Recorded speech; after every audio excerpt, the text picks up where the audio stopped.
मंगलम भगवान वीरो मंगलम गौतमो गणी मंगलम कुंद कुंदार्यो जैन धर्मोस्तु मंगलम सर्वमंगल मांगल्यम सर्वकल्याणकारकम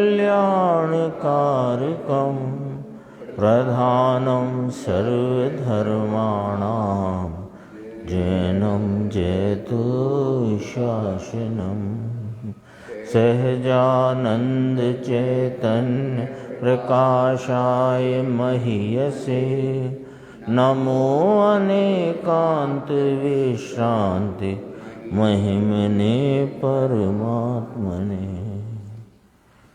आचार्य कुंद कुंददेव द्वारा रचित पंचास्तिकाय संग्रह नाम का ग्रंथ है और इसकी 110 नंबर की गाथा पर पूज्य गुरुदेव श्री का जो स्पष्टीकरण है उस पर अपन अपनी स्वाध्याय प्रारंभ करते हैं। इस गाथा में आचार्य परमात्मा ने कहा कि ये जो 5 प्रकार के काय हैं, पृथ्वी काय, जल काय, तेज काय यानी अग्नि काय, वायु काय, वनस्पति काय, इनमें जो जीव वर्त रहे हैं तो ये तो काय हैं, पुद्गल के परिणाम हैं, और इनमें जो जीव रहा है उसका वर्तमान में ज्ञान का उघाड़ अत्यंत अल्प है और वह मात्र स्पर्श के विषय को जानने लायक उघाड़ है। और ये काय उस उघाड़ में जो स्पर्श का विषय जानने में आता है उसमें निमित्त रूप से ये काय स्पर्श इंद्रिय का वहाँ पर परिणमन इन पुद्गल परिणामों का है। पुद्गल रूप ये काय उनका परिणाम है। ये चर्चा है। यहाँ से अपन देखते हैं एकेंद्रीय जीव कैसे हैं कि पृथ्वी, जल, अग्नि, वायु और वनस्पति जीव एकेंद्रीय हैं, परंतु एकेंद्रीय रूप से वे कायम रहें ऐसा उसका स्वभाव नहीं है। उसका स्वभाव तो अखंड ज्ञायक ज्योति है। आत्मा तो अखंड अभेद स्वभावी है। उसकी भावना और एकाग्रता करे तो केवल ज्ञान प्राप्त करे, जीव वही, और उसकी भावना ना भाए तो एकेंद्रीय पने को प्राप्त हो। जीव तो सब ही चैतन्य स्वभावमयी अपने उपयोग लक्षण द्वारा लक्षित होने योग्य हैं। पूर्व की गाथा में कहा ही था। अब यहाँ से देखो कैसे एकेंद्रीय का मामला चल रहा है कि अज्ञानी जीव एकेंद्रीय का शरीर वही मैं हूँ ऐसा मान रहा है। वह एकेंद्रीयपना कैसे प्राप्त हुआ कि मनुष्य पने में जो है वहाँ वे तो हैं ही, पर जो मनुष्य पने से भी एकेंद्रीय में चले जाएं तो उसकी बात कहते जाते हैं ना, तो उसकी बात देव चला जाए, मनुष्य चला जाए। मनुष्य पने में आया हुआ जीव स्पर्श इंद्रिय का लंपटी होकर ज्ञान स्वभाव को चूक कर ऐसी हीन दशा को प्राप्त करता है। क्या कहना है? स्पर्शन इंद्रिय का लंपटी, इसका अर्थ क्या है दरअसल में कि शरीर में हूँ ऐसी मान्यता में रहा हुआ वो स्पर्शन इंद्रिय का लंपटी है। शरीर है ना, तो विषयों में प्रवृत्त है, लेकिन मूल में क्या हो रहा है कि जो शरीर है वो मैं हूँ और ज्ञान स्वभाव को चूका हुआ है। आमने सामने बात है ना। तो स्पर्श इंद्रिय का लंपटी होकर ज्ञान स्वभाव को चूक कर ऐसी हीन दशा को प्राप्त करता है। एकेंद्रीय जीव दूसरे जीव से मरता है या बचता है उसकी बात है ही नहीं, परंतु उसकी अस्थि नाम उसका सत्ता का क्या स्वरूप है, किस प्रकार है, वह बताते हैं कि यदि जीव अपने अतीन्द्रिय स्वभाव की रुचि करके एकाग्रता करे तो चारित्र प्रकट होकर केवल ज्ञान होता है। जीव तो वो ही है। जीव की अब ये एकेंद्रीय क्या है वो देखो गुरुदेव का लॉजिक कि जीव की सिद्ध दशा, जीव की केवल ज्ञान दशा, जीव की शुक्ल ध्यान दशा, जीव की चारित्र दशा, जीव की सम्यक दर्शन दशा, ये नहीं हो तो किसी दशा में तो जीव होना ही चाहिए।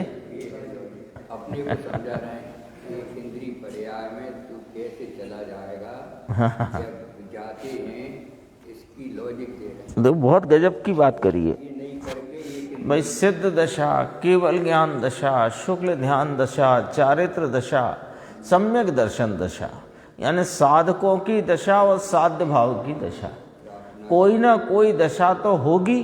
और जब ये दशा नहीं है तो किस दशा में जीव होगा?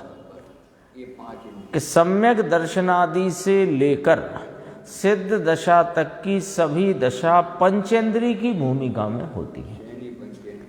अब यदि वह दशा नहीं है तो उसे कैसी दशा प्राप्त हुई? यानी सीधी बात करी है ना, दो फाटी बात करी है कि ये संगी पंचेंद्रिय अवस्था में ये सम्यक दर्शन से लेकर सिद्ध दशा तक होती है ना। तो सम्यक दर्शन तो चारों गतियों में होता है, और शुक्ल ध्यान, चारित्र दशा की उग्रता और केवल ज्ञान और सिद्ध दशा ये मनुष्य पर्याय से होती, ठीक है। अब यदि इन दशाओं को तुमने अपनी परिणति में नहीं परिणमाया है तो तुम्हारी परिणति में क्या परिणमने वाला है, वो बात यहाँ बताते हैं कि अपने ज्ञान की अवस्था शुद्ध चैतन्य स्वभाव के अवलंबन से होती है, तथापि उस अतीन्द्रिय ज्ञान स्वभाव को चूक कर इंद्रिय की रुचि करी, स्पर्श इंद्रिय के विषय का लंपटी होकर मोह राग द्वेष करके कर्म उपार्जन करता है और उसके निमित्त से एक इंद्रियपना प्राप्त होता है। ये जीव की खुद की दशा है। देखो वहां से निकलना कितना मुश्किल है। कर्म का कोई इसमें जोर अपराध कोई योग नहीं है। दरअसल तो वो अपने ज्ञान की अवस्था, यानी अपने ज्ञान की अवस्था अपने से होती है, ये स्वीकार न किया तो अपने अतीन्द्रिय ज्ञान स्वभाव को चूक रहा था। तो चूकने में अपने स्वभाव को स्वीकार नहीं किया तो इंद्रियों की रुचि और उन्हीं के विषयों का ही लंपटी रहा। तो उससे काय की उत्पत्ति हुई कि मोह राग देश की। मोह राग देश का निमित्त पाकर कर्मों का बंधन हुआ, और कर्मों के निमित्त से इसकी अवस्था में एक इंद्रियपना यानी एक इंद्रिय तो जिस काया का परिणाम है, लेकिन अपने स्वयं की ज्ञान की अत्यंत हीन अवस्था हो गई। पर ज्ञान कहीं चला नहीं गया, वही जीव वहां से निकलकर अपने ज्ञान स्वभाव की आराधना करे तो वही सिद्ध अवस्था को प्राप्त हो। निकल करके आए 8 वर्ष कितने 8 वर्ष में होकर वो बोले ही नहीं बोले तो अपने ज्ञान स्वभाव की भावना ना करे तो ये अपने को सीधी चेतावनी है, एकदम सीधी चेतावनी है कि तुम ज्ञान स्वरूपी हो। जो पूर्व में 108 नंबर गाथा में कहा कि जगत में जितने जीव हैं उनके 2 भाग करे, संसारी और सिद्ध। लेकिन वे संसारी और सिद्ध रूप से रहे हुए हैं तो सब जीव ही, और जीव हैं वे स्वयं चैतन्य स्वरूपमय हैं, और चैतन्य के परिणाम रूप जो उपयोग है उससे वे लक्षित होते हैं। इसको जिसने स्वीकार नहीं किया, इसकी जिसने भावना नहीं करी, यानी अपने ज्ञान स्वभाव को स्वीकार न करके उसकी आराधना नहीं करेगा तो हीन दशा रूप परिणमेगा। या तो सीधी चेतावनी है कि जब सर्वज्ञ देव आचार्यों ने, ज्ञानियों ने, धर्मात्माओं ने हमें यह बात बता दी है और हमने उनसे सुन ली है और कोई विकल्पात्मक रूप से हमने स्वीकार भी कर लिया है अपने बुद्धि के विलास में लेकिन फिर भी यदि इस ज्ञान स्वभाव को स्वीकार करके उस रूप परिणमन नहीं करोगे तो फिर ये ही हीन दशा रूप परिणमन चेतावनी है ये। पर्यायहीन होने पर भी अब फिर चेतावनी देके फिर अभी पुरुषार्थ की जागृति के लिए उत्साहित करते हैं। अभी तो चेतावनी दी एक पंक्ति में, अब उत्साहित करते हैं। सुनो, पर्यायहीन होने पर भी द्रव्य गुण कायम रहते हैं, उनका कुछ नहीं बिगड़ता। पर्याय मात्र स्पर्श के विषय को ही जानती है, ऐसी पर्याय की हीनता हो गई है, तब उसका अधिकरण स्पर्श इंद्रिय मात्र है। अधिकरण का अर्थ है यहाँ पर कि उसके ज्ञान की उतनी हीन उगाड़ दशा और उसमें निमित्त रूप स्पर्शन इंद्रिय मात्र है। अवलंबन कहो, निमित्त रूप है ना, उगाड़ स्पर्श का और विषय भी स्पर्श का। यानी ज्ञान में उगाड़ की दशा कितनी रह गई कि मात्र स्पर्श के विषय को जाने, और उस विषय को जानता हुआ वो जो काया है, 5 काया बताई है ना, अग्नि काय, वायु काय, पृथ्वी काय से लेकर के वनस्पति काय तक, वे सब उसमें स्पर्शन इंद्री का निमित्तपना पड़ता है। सामने का विषय इंद्रिय और पर्याय में अल्प उघाड़ है, वह हे है। अब 3 बातें आ गई ना, द्रव्य, गुण और पर्याय। निगोद पर से बात अपने को समझाना है, निगोदिया को नहीं समझाना है। निगोद में रही हीन दशा की अवस्था का ज्ञान अपने को कराते हैं कि सुनो, वो पर्याय उस अवस्था में अत्यंत हीन हुई है। कितनी हीन हुई है कि मात्र स्पर्श इंद्री के विषय को जानने का उगाड़ शेष रह गया है, और उतना ही उसका विषय रह गया है, और एक स्पर्शन इंद्री का निमित्त है। इतनी स्थिति का पूरा नक्शा है। लेकिन द्रव्य गुण कायम रहे हैं, द्रव्य गुण में कोई स्खलन हुआ नहीं है। ज्ञान स्वभाव उस समय भी परिपूर्णता से रहा हुआ है, और द्रव्य भी अनंत गुणात्मक परिपूर्ण भाव से अभेद अखंड रहा है, उसका कुछ बिगड़ा नहीं है। तो कहते हैं कि अब ऐसी अवस्था में, नक्शे में क्या आया इधर अपने नक्शे में, कि ज्ञान की अत्यंत हीन अवस्था, तथापि ज्ञान स्वभाव परिपूर्ण और ज्ञानादि अनंत गुणों का आश्रयभूत अखंड अभेद द्रव्य, ये नक्शे में आ गया ना पूरा जीव का नक्शा। तो कहते हैं कि जो सामने विषय हैं वे भी हे हैं, और उनमें जो निमित्त है इंद्रिय वो भी हे है, और जो पर्याय में अल्प उघाड़ है वो भी हे है, और द्रव्य और गुण जो त्रिकाली कायम ऐसे के ऐसे अनादि अनंत रहने वाले हैं वे उपादेय हैं। ये निर्णय हमें करना है, निगोदिया को नहीं करना है निर्णय। उसकी तो पर्यायगत योग्यता होगी तब वह निकलता है, और निकल करके, हम भी निकल करके ही आए हैं।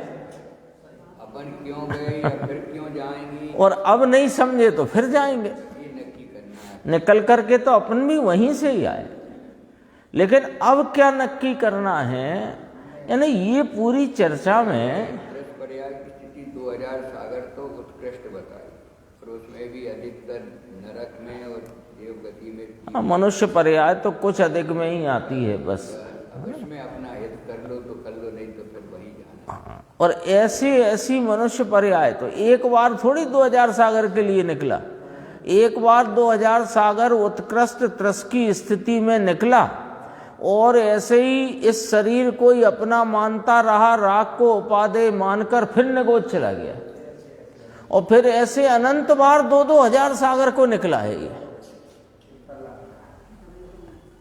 तब तो अनंत बार ये 9वें ग्रह गया, हर बार भी नहीं गया तब भी क्योंकि जीव अनादि का है।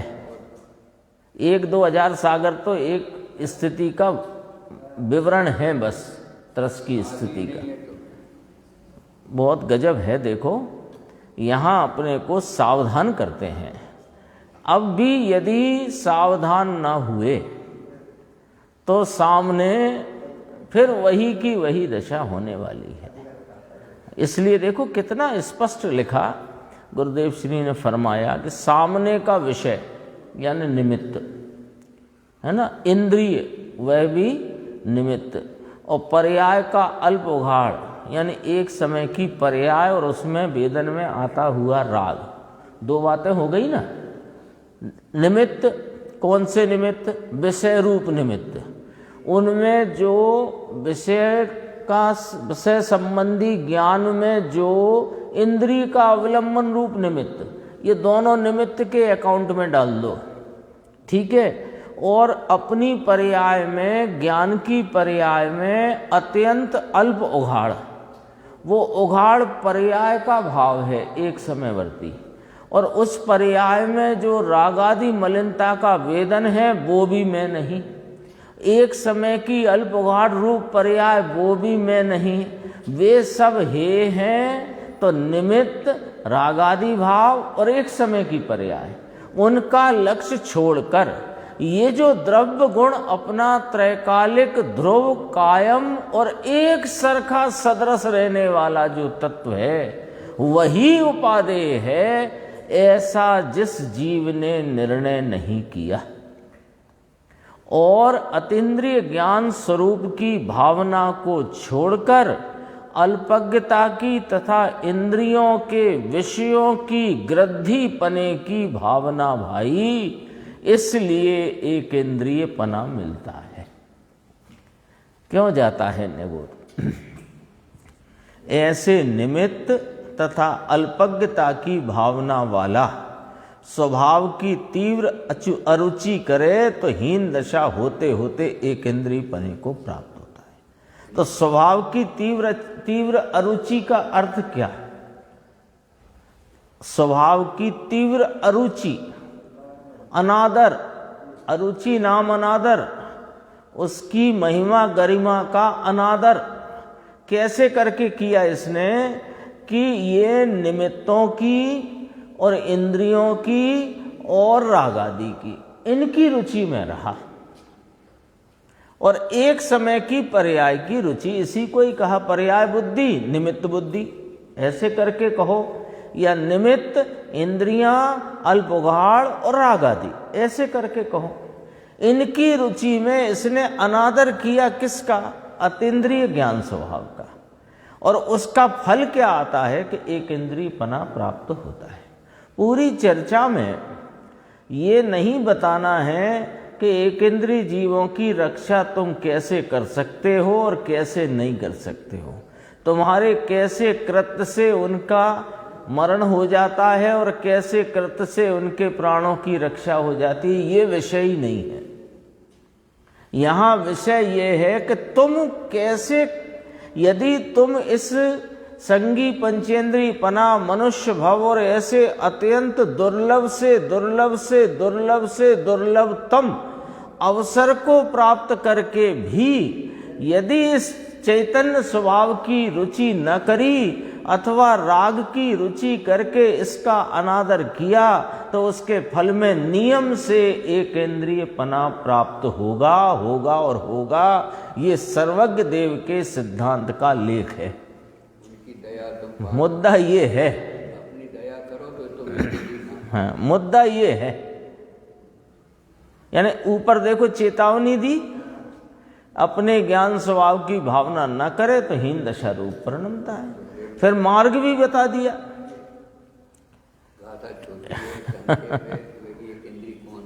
हाँ, अंदर से गुरुदेव की तो व्याख्या में जब तक मोक्ष का मार्ग और मोक्ष के मार्ग का विषय रूप शुद्धात्मा, ये दो को दिखाए नहीं तो गुरुदेव का प्रवचन तो पूरा होता ही नहीं, क्योंकि मूल विषय ही ये है। हाँ, देखो एक इंद्रिय में, इंद्रिय जो कही स्पर्श इंद्रिय है ना, तो इंद्रिय जो कही वो अनंत परमाणुओं की बनी हुई है। पृथ्वी कायक, जल कायक, अग्नि कायक, वायु कायक, वनस्पति कायक, वह निमित्त है। और उघाड़ स्पर्श को जानने जितना है, और स्पर्श के ही विषय को जानता है। 3 हो गई। एक तो वो काया स्वयं इंद्रिय रूप परिणमित है, स्वयं की पर्याय में उघाड़ स्पर्श के विषय को जानने जितना है, और जानने में जो आ रहा है वो मात्र स्पर्श का विषय जानने में आ रहा है। उस उघाड़ जितना मेरा स्वरूप नहीं है ऐसा समझे तो उसमें उग्र पुरुषार्थ करने की योग्यता हुए बिना नहीं रहती। लो अपने से कह रहे हैं ये वाली बात। समझदार को समझा, एक इंद्री को थोड़ी समझाने जाए। यानी अपने को उग्र पुरुषार्थ की योग्यता सहज प्रकट हो जाएगी।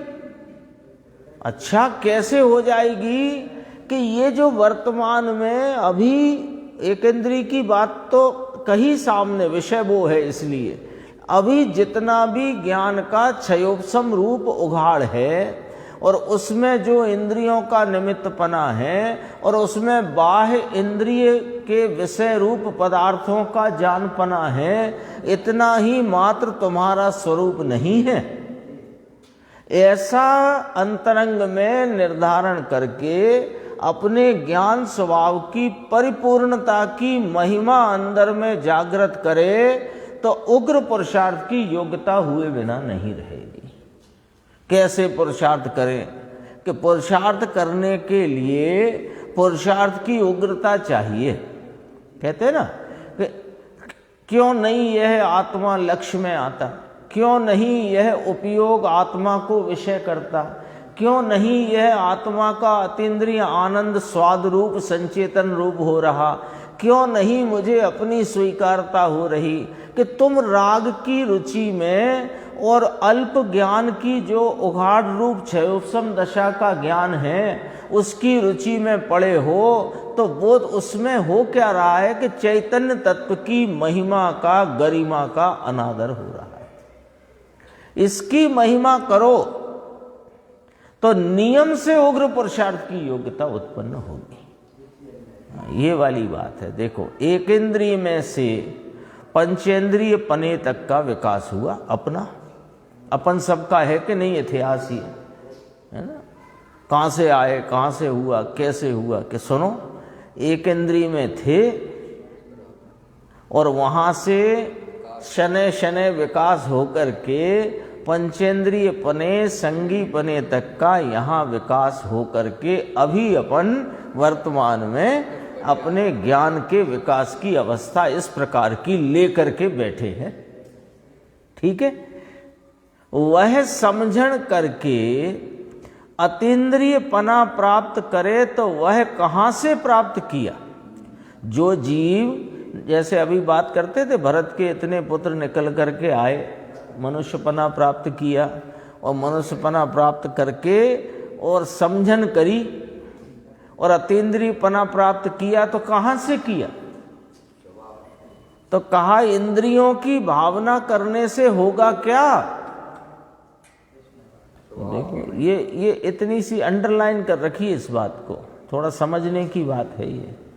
हमारी भावना क्या चल रही है अभी कि कैसे भी करके त्रियंच आदि गति में ना जाना पड़े, पंचेंद्रियपना मिल जाए, देवादिक गति मिल जाए, नरक में ना जाना पड़े, मनुष्यपना मिले तो निरोगता और संपन्नता रहे। ऐसा ही हमारे प्रति समय यही घोंटन चल रहा है। खुद को खुद ही तौल के देख लो, किसी से न पूछना है न किसी को बताना है। आप आपको ही तौलोगे तो पता लगेगा कि हमारी भावना क्या चल रही है। इंद्रियों की भावना कर रहे हैं और पर की सहायता की उम्मीद रखे बैठे हैं और फिर कहते हैं कि हमें मोक्ष मार्ग में प्रवेश क्यों नहीं होता। तुम्हारा रास्ता ही उल्टा है। जब तक रास्ता उल्टा है तब तक मंजिल की तरफ दूर ही होते जाओगे। इंद्रियों की भावना करने से होगा तो कोई कह सकता है कि हम थोड़ी इंद्रियों की भावना करते हैं। इंद्रियों की भावना ही है ये। अगले भव की चिंता इंद्रियों की भावना है, और अतीन्द्रिय भगवान आत्मा जो कभी भी निगोद में भी जिसका बाल बांका नहीं हुआ, जिसके अनंत गुण में एक गुण कम नहीं हुआ और गुण की सामर्थ्य का एक अंश कम नहीं हुआ, उसकी भावना नहीं करी हमने। हमने इस बात की हमारे चिंतन में कहो, विचार में कहो, प्रति समय के घोंटन में कहो, यही चल रहा है कि अगली गति, अगला भव कैसा हो। तो भव की चिंता जैसे है, उसे भव रहित भगवान का विषय या उसकी महिमा नहीं हो सकती। क्योंकि एक म्यान में दो तलवार रह नहीं सकती। यानी ये चतुराई क्या करता है कि मोक्ष मार्ग भी मिल जाए, है ना। और फिर शास्त्र में ही पढ़ा कि जिसको सम्यक दर्शन हो जाता है उसको नरक आदि गति नहीं होती, स्त्री पर्याय का छेद हो जाता है आदि। अच्छा, तो स्त्री पर्याय का छेद हो जाएगा, नरक आदि गति में नहीं जाना पड़ेगा। अरे सम्यक दर्शन इसके लिए है। उसको नहीं होता, ये ज्ञान कराया है, वो तो उसकी ऐसी महिमा ही है। उस जिसने अपने चैतन्य स्वभाव का आदर किया, अवलंबन लिया, आश्रय करके उसकी प्रतीति करी है, उसके तो अब ऊर्ध्व ही होना है ना। उसने जब तक भव रहित आत्मा का, और हम उसमें से ये हिसाब लगाते हैं कि ये नहीं होंगे, इसलिए बढ़िया है। सम्यक दर्शन की प्राप्ति भव रहित आत्मा के का विषय ही आत्मा है। सच कहते हैं, मतलब अपने विचार का जो सिस्टम है वो भी कितना निखालिस होना चाहिए, कितना शुद्ध पवित्र होना चाहिए, है ना। पवित्र वस्तु को प्राप्त करना है ना, पर की सहायता से होगा। अभी तो भैया इतना पुण्य कर लो कि भद्र परिणाम रखो, और पुण्य इतना कर लो कि विदेह आदि में जन्म हो जाए या देवादिक में चले जाएं, तो फिर समूह शरण में साक्षात तीर्थंकर परमात्मा के दर्शन होंगे। उनके ही पाद मूल में हम तो अपना काम कर लेंगे। तो तुम सहायता की चिंता में हो और हो असहाय। पंडित बनारसी दास जी की आया था क्या उपादान निमित्त की चिट्ठी में, अनंत गुण असहाय, पर्याय भी असहाय, क्योंकि अपने जन्म। सच कहते हैं, यदि अभी तो अपना जो विचार चलता है ना, वो विचार की दिशा भी अभी तो बहुत परिमार्जन मांग रही है। अरे सुनो भैया, पर का तो आत्मा में अभाव है, क्या सहायता लोगे तुम उससे? अत्यंत अभाव है। अपने को अपने असंख्य प्रदेश का विरह नहीं है, परंतु अतीन्द्रिय असंख्य प्रदेशी शुद्ध आत्मा की रुचि छोड़कर स्पर्श की और इंद्री की तथा एक समय के अंश की रुचि करके क्रम क्रम से हीन दशा होते हुए एक इंद्रिय पने को प्राप्त होता है। क्रम क्रम से यदि यहाँ तक आया है और अब भी इस चैतन्य परमात्मा का तूने आदर न किया, महिमा न करी, तो फिर क्या होने वाला है कि क्रम क्रम से हीन दशा हो जाएगी। क्यों कि सुनो, इंद्रिय की यानी इंद्रिय विषयों की और एक समय के अंश की रुचि करके। एक चर्चा आती है कि एक गुरुदेव से प्रश्न पूछा कि द्रव्यलिंगी की क्या भूल रह जाती है। 11 अंग 9 पूर्व का पाठी हुआ, कौन सा विषय छूट गया उसके 6 उपसम ज्ञान में, तो वो नहीं जान पाया। आप हमें थोड़ा सा ही बता रहे हो और हम उससे भी थोड़ा ही समझ रहे हैं, और हमसे आप कहते हो कि आत्मा प्राप्त हो जाएगा, मोक्ष की प्राप्ति हो जाएगी, और उस 11 अंग 9 पूर्व के पाठी को आत्मा मालूम नहीं पड़ पाया होगा। क्या स्वरूप है कि उसे आत्मा का स्वरूप तो मालूम पड़ गया, लेकिन एक समय की पर्याय की रुचि नहीं छूटी। भूल क्या रही द्रव्यलिंगी की? एक समय की पर्याय की रुचि। मोक्ष की प्राप्ति भी एक समय की पर्याय की रुचि है। और मोक्ष की को प्राप्त करने की भावना दरअसल में एक कहने मात्र की बात है। भावना तो इस चैतन्य परमात्मा की करना है। सुबह परमात्म प्रकाश में विषय चल चुका है। मोक्ष की रुचि भी तो पर्याय की रुचि। हाँ, वो भी पर्याय की रुचि है। वो तो एक उपदेश में कहने की बात है। सुबह आया था ना कि जो अभेद रत्नत्रय को आत्मा मानता है वह ही शिव का आराधक होकर अपने आत्मा को ध्याता हुआ मोक्ष को प्राप्त करता है। यही पंक्ति थी टीका में आज जो गाथा चली थी। देखो, इंद्रियादि की रुचि छोड़े और स्वभाव की रुचि करे तो क्रम से बढ़कर अतीन्द्रियपना प्राप्त करेगा। समकिति जीव को स्पर्श के विषय के समय ख्याल है कि मेरी निर्बलता से राग होता है, तथापि वह इंद्रिय के विषय में सुख नहीं मानते। विषय के समय भी स्वभाव की रुचि हटती नहीं, और अज्ञानी को विषय सेवन छोड़ बैठा है तो भी स्वभाव की रुचि होती नहीं। ऐसी दशा है। एक इंद्रिय जीव का यहाँ ज्ञान कराते हैं। ये बहुत, इसमें गुरुदेव ने बहुत बातें करी हैं। बात तो सामान्य थी, ऐसी कोई यदि गाथा और टीका भी बहुत संक्षिप्त ही है। वो तो कोई एकदम समझ में नहीं। हाँ, एक इंद्रिय जीव का यहाँ ज्ञान कराया जा रहा है। अपने को जब ज्ञान कराते हैं ना तो अपने को क्या लगता है कि देखो ये जो बाहर पेड़ है ना, पेड़ के पत्ते में अनंत निगोदिया जीव हैं, तो पत्ते की नहीं टूटे, तोड़ो मत आदि इत्यादि, पानी फैलाने में उनका घात होता है, ऐसा अपना विचार उधर को दौड़ता है ना। वो तो एक सामान्य विचार है, लेकिन एक इंद्रिय जीव क्या है, कैसे हुआ और उसकी दशा क्या चल रही है, और यदि हमने अपने चैतन्य तत्व को न पहचाना तो हमारी दशा वही होने वाली है। विचार ऐसा करना है। आई बात समझ में? उसकी दया करना है तो पहले तू तेरी तो कर। यदि उसकी दया में रह गया और उसमें धर्म मानने में ही रह गया तो तू भी वहीं जाएगा। मुद्दे की बात है ये। गुरुदेव की शैली यही है।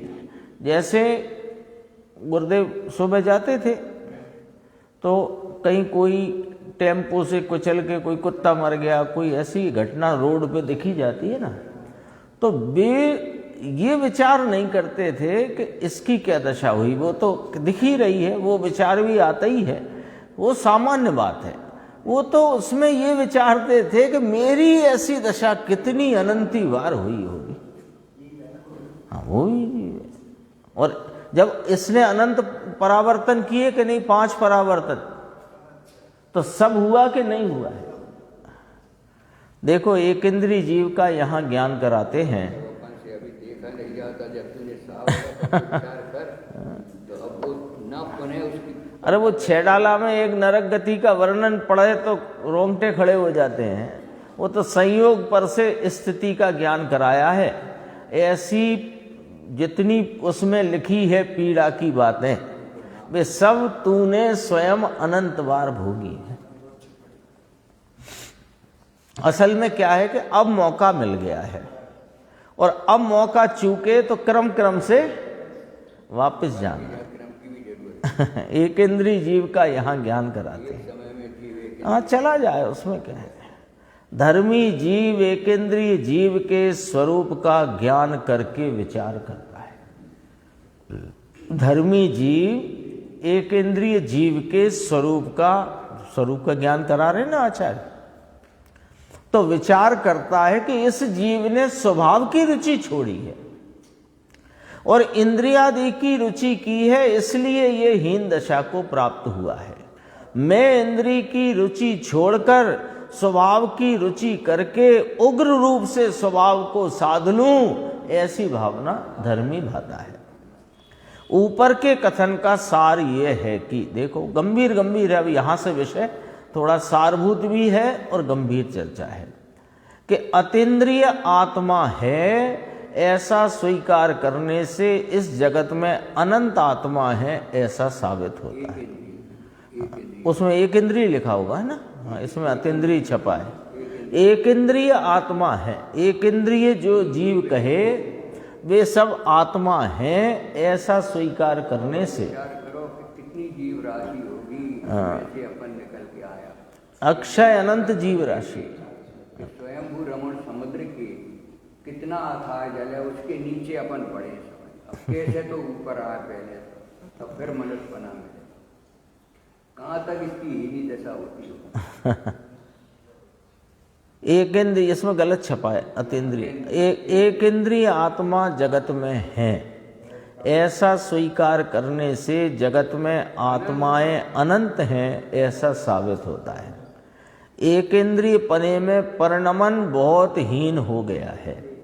तीसरी बात, एक इंद्रिय पने की पर्याय के समय भी उग्र परिणमन होने की योग्यता जीव में पड़ी है ना, क्योंकि जीव उस योग्यता को कभी खो नहीं सकता, क्योंकि वह उसकी अपनी निजी सामर्थ्य है।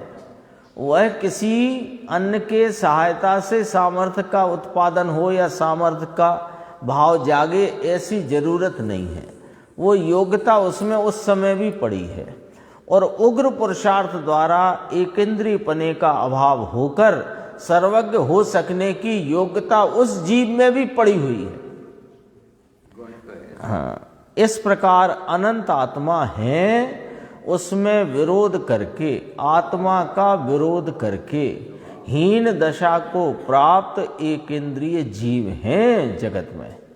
निमित्त में स्पर्शन इंद्रिय है और शक्ति से सर्वज्ञ है। उघाड़ दशा हीनी है और शक्ति सर्वज्ञ स्वरूप है। ऐसी सब बात सर्वज्ञ के अतिरिक्त कहीं नहीं है, इसलिए अन्य मत के साथ समन्वय हो सके ऐसा नहीं है ना। सब हिल मिल के रहो, तो हिल मिल के कहाँ रहो, हिल मिल के रहने की जगह तो निपुत है, हिल मिल के रहता है। जो सर्वज्ञ देव ने चेतन अचेतन पदार्थों का स्वरूप देखा जाना कहा, वह किसी और ने देखा नहीं जाना नहीं तो कहे कहाँ से। जो कुछ कहा वो कल्पना से कहा, इसलिए कहीं किसी के साथ समन्वय नहीं हो सकता। तो समन्वय करने का विचार तो त्याग दो और अपने स्वरूप की महिमा में आकर के अपने अंतरंग पुरुषार्थ को जागृत करो, तो अपने स्वरूप की प्राप्ति होकर और उसकी उग्रता में पूर्णता होकर के अपना भला करने की बात है। ज्ञान का विकास और वीतरागता पूज्य है। अभी देखो गंभीर है, ये बोल्ड अक्षर में यहाँ प्रस्तुत किया गया है, देखना। ज्ञान का विकास और वीतरागता पूज्य है, परंतु ज्ञान की हीन दशा और राग पूज्य नहीं है। वीतराग और सर्वज्ञता पूज्य है, हाँ, और ज्ञान की हीन दशा और राग पूज्य नहीं है, इसलिए रागी देव पूज्य नहीं है। तथा उनकी बात मान्य नहीं हो सकती। धर्मी जीव विचार करता है कि यह एक इंद्रिय जीव हीन दशा को प्राप्त हुए हैं, वे अपने अपराध से प्राप्त हुए हैं। आत्मा सर्वज्ञ स्वभावी है, उसकी श्रद्धा ज्ञान करने से स्वयं को जानते हुए सब पदार्थों को जान सके ऐसी प्रतीति का ख्याल आता है। किसको? है ना, जो आत्मा को सर्वज्ञ स्वभावी स्वीकार करे तो अंतरंग में धर्म प्रकट होता है और धर्मी जीव यह बात को बराबर जानते हैं। अभी जीव समन्वय करते हैं, परंतु जैन दर्शन को दूसरे के साथ मिलान खाए ऐसा है ही नहीं। इसलिए यथार्थ विचार करना चाहिए, समन्वय बमन्वय छोड़ो, यथार्थ विचार करो। दूसरे कोई धर्म ही नहीं है। अबे धर्म ही नहीं है, अब समन्वय कहाँ से करो, है ना। एक इंद्रिय जीव का उघाड़ कर्म के कारण माने तो जीव की पर्याय नहीं रहती। बहुत लॉजिक की बातें हैं, जरा ध्यान से समझना। एक इंद्रिय जीव का जो ज्ञान का अल्पहीना उघाड़ है, वो भले अल्प है, हीन है, लेकिन वह ज्ञान स्वभाव का परिणमन है, कर्म के कारण से नहीं। हम ऐसा मानते हैं कि उसको अभी टीका में भी लिखा, ज्ञान कराया निमित्त पर से, कि स्पर्शन इंद्रिय के आवरण का क्षयोपशम होने से, ये तो ज्ञान कराया है, लेकिन वो क्षयोपशम कर्मों का नहीं है, वो ज्ञान की सामर्थ्य के प्रकट पने का ऐसा ही आवरण रूप भाव है जिसमें इतनी ही खिलावट है, वह कर्म के कारण से नहीं है। तो कर्म के कारण से यदि मानोगे तो वह जीव की पर्याय ना रही, लॉजिक।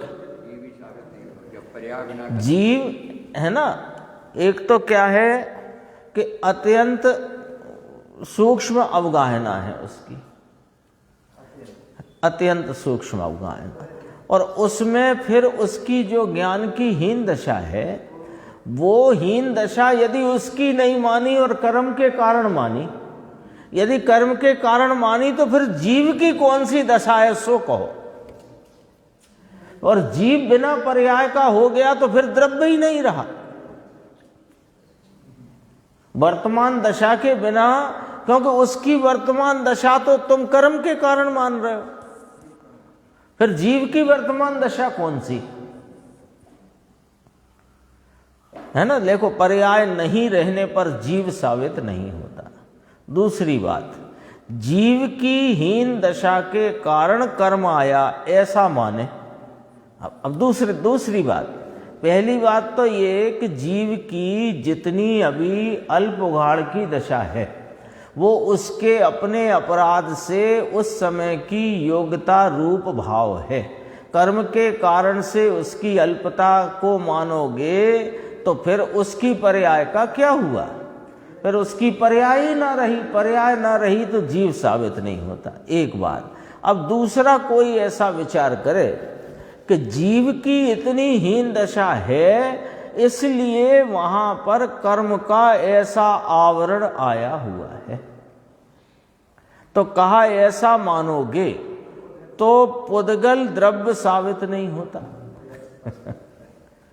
क्यों कि वो कर्म का जो कर्म रूप भाव है वो फिर जीव से होना मानना पड़ेगा तुम्हें।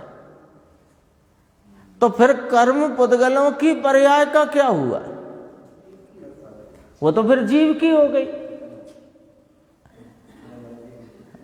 फिर भी तथापि तो भी व्यवस्था ऐसी है कि जीव की ज्ञान की हीन दशा स्वयं से है, उस समय कर्म आए बिना रहते नहीं, तो भी दोनों स्वतंत्र हैं। ये वस्तु व्यवस्था है। एक इंद्रिय आदि स्थावर के 5 भेद हैं, उनमें अंदर अरूपी जीव है, बेजीव नहीं है। कल भी अपन ने बहुत अच्छे से इस पे विचार किया था। पृथ्वी कायक है ना, तो कायक कहा जीव को, पृथ्वी काय, बेकाय हैं, पुद्गल हैं। पृथ्वी काय, जल काय, अग्नि काय, वायु काय, वनस्पति काय, ये सब पुद्गल हैं। इनमें जो जीव रहा है वो अरूपी, अमूर्तिक, सर्वज्ञ स्वभावी जीव है। उसके शरीर के भेदों से बहुत प्रकार हैं, जीव के भेदों से नहीं। जीव के तो 2 भेद कहे, संसारी और सिद्ध। ये तो संसार में रहे जीवों के जो भेद करे, वो तो जहां जीव देह के साथ बरत रहा है, संसारी की व्याख्या करी ना, देह में बरत रहे हैं, देह रूप नहीं, देह में जीव रूप बरत रहे हैं जीव। तो उन देहों की प्रकारता से बहुत प्रकार बने, तो भी निश्चय से वे सब जीव मोह गर्भित राग भाव उपजाते हैं और स्पर्श के विषय को भोगते हैं तो वे जीव ही। मनुष्य पने में सच्चा समझने के अवसर के समय में जो जीव वस्तु स्वरूप को नहीं समझता और तीव्र विरोध करता है, वह अतीन्द्रिय स्वभाव का अनादर करके कर्म का उपार्जन करता है और एक इंद्रियपना प्राप्त करता है। अभी तो अवसर है, हाँ पूरा है ना, बहुत दुर्लभ से दुर्लभ है। और ऐसे दुर्लभ अवसर को प्राप्त करके वस्तु स्वरूप समझे तो नहीं, अपितु उसका विरोध करे, आत्मा आत्मा करते रहते हो। और कुछ तो कहते नहीं, और कुछ है ही नहीं तो कहें क्या।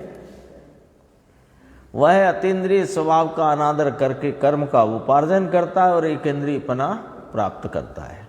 एक इंद्रिय जीवों का यहाँ ज्ञान कराया जा रहा है। देखो थोड़ा ध्यान देना बात पे, यहाँ वे 5 प्रकार के पुद्गलों का ज्ञान नहीं कराया जा रहा है। पृथ्वी काय, अग्नि काय, जल काय, वायु काय, वनस्पति काय, उनका ज्ञान नहीं कराया जा रहा है। उन देहों में वर्तने वाले जीव का एक इंद्रियपना जिनको अभी वर्त रहा है, ज्ञान की अल्प दशा वर्त रही है, सामर्थ्य पूरी है, उन जीवों का यहाँ ज्ञान कराते हैं। जीव के ज्ञान की सामर्थ्य की बात करते हैं। लो द्रव्य गुण कायम रहते हैं, पर्याय में हीनता है, इंद्रियां निमित्त हैं और द्रव्य के आश्रय से पूर्ण विकास करे तो इंद्रियां भी नहीं रहती और कर्म भी नहीं रहते और पूर्ण दशा प्रकट होती है। ऐसा यथार्थ श्रद्धा ज्ञान तो करता नहीं, तो वैसा जीव जो ऐसी यथार्थ श्रद्धा और ज्ञान नहीं करता, वैसा जीव अनेक पदार्थों के प्रति राग देश मोह करके एक इंद्रियपना प्राप्त करके स्पर्श के विषय को भोगता है। ये एक इंद्रियपने में रहे जीव का ज्ञान कराया। किसको कराया? हमें कराया। और हमें ये भी बताया कि वे भी सामर्थ्य से पूरे हैं और मैं भी सामर्थ्य से पूरा हूं, तो अपनी सामर्थ्य का आदर करो, उसका श्रद्धा प्रतीति करके उसके संचेतन भाव को प्राप्त करके उसकी ही एकाग्रता से पूर्णता की प्राप्ति करो। भावार्थ है, थोड़ा सा है, 4-5 पंक्तियां। ये 5 प्रकार के स्थावर काय के जीवों के अनेक भेद हैं। वे जीव मोह कर्म के निमित्त से अपने अज्ञान के कारण सुख दुख रूप फल को भोगते हैं। वहाँ राग देश के कर्तापने की मुख्यता नहीं है ना, इन कर्म चेतना मुख्य नहीं है, वहाँ कर्म फल चेतना मुख्य कही है। वे जीव एक काय के अधीन होकर अनेक नई अवस्था धारण करते हैं। जो जीव, देखो अब क्या कहते हैं, जो जीव यथार्थ रूप से एक इंद्रिय की श्रद्धा करता है उसे आत्मा के अस्तित्व की श्रद्धा होती है। लो बोलो, एक इंद्रिय की श्रद्धा कराई यथार्थ रूप से, क्योंकि वह भी आत्मा है, जीव है, परिपूर्ण सामर्थ्य से रहा हुआ है और अनंत गुणों का अभेद अखंड पुंज है। एक इंद्रिय तो दशा है। जीव है, पहले अनुमति तो मानती नहीं थी, का मानते, फूलों पे चले जाते हैं, सब कर जाते हैं, उन्हें कोई अभी जैन धर्म में इतनी सूक्ष्मता है। और ज्ञान की जिसकी भावना है वो एक इंद्रिय रूप से नहीं परिणमता, अपने से कह रहे हैं। यदि हम अभी इस मनुष्य भव को पाकर ऐसी सच्ची जिनवाणी को प्राप्त करके उसके समझाने वाले ऐसे समझो निपुण अपने को गुरुदेव श्री मिले और अपने को उनकी बात रुचि, और अब भी यदि अपन तो अपनी कहो बात, दुनिया जाने दुनिया का काम, अपन यदि अब भी यदि इस आत्म स्वभाव की भावना, इसका आदर, इसकी महिमा न करके इसकी प्रतीति में रूप भाव को यदि उत्पन्न न कर सके और अन्य अन्य कार्यों में अपना कर्तव्य मानकर जुटे रहे तो बहुत छोटी छोटी आयु है आजकल, है ना। ये वो तो है नहीं वो जमाना 83 लाख 84 लाख पूर्व वाला। यहाँ तो 70-80 आयु एक सामान्य आयु अपन मानते हैं, और ऐसे देखो तो बहुत कम कम आयु में भी ऐसा हो जाता है। तो देखो ज्ञान की जिसकी भावना है वो एक इंद्रिय रूप से नहीं परिणमता है, परंतु विकास प्राप्त करके केवल ज्ञान प्राप्त करता है। और जो यथार्थ श्रद्धा नहीं करता वह एक इंद्रिय पने को प्राप्त करता है। ये इस गाथा का समझो अपने को उपदेश रूप भाव है। समय हो गया 111 गाथा में, आगे बहुत गजब की चर्चा है। अग्नि और वायु को त्रस कहा है, वो कैसे कहा है वो चलते फिरते हैं, इसलिए शेष चर्चा आगे।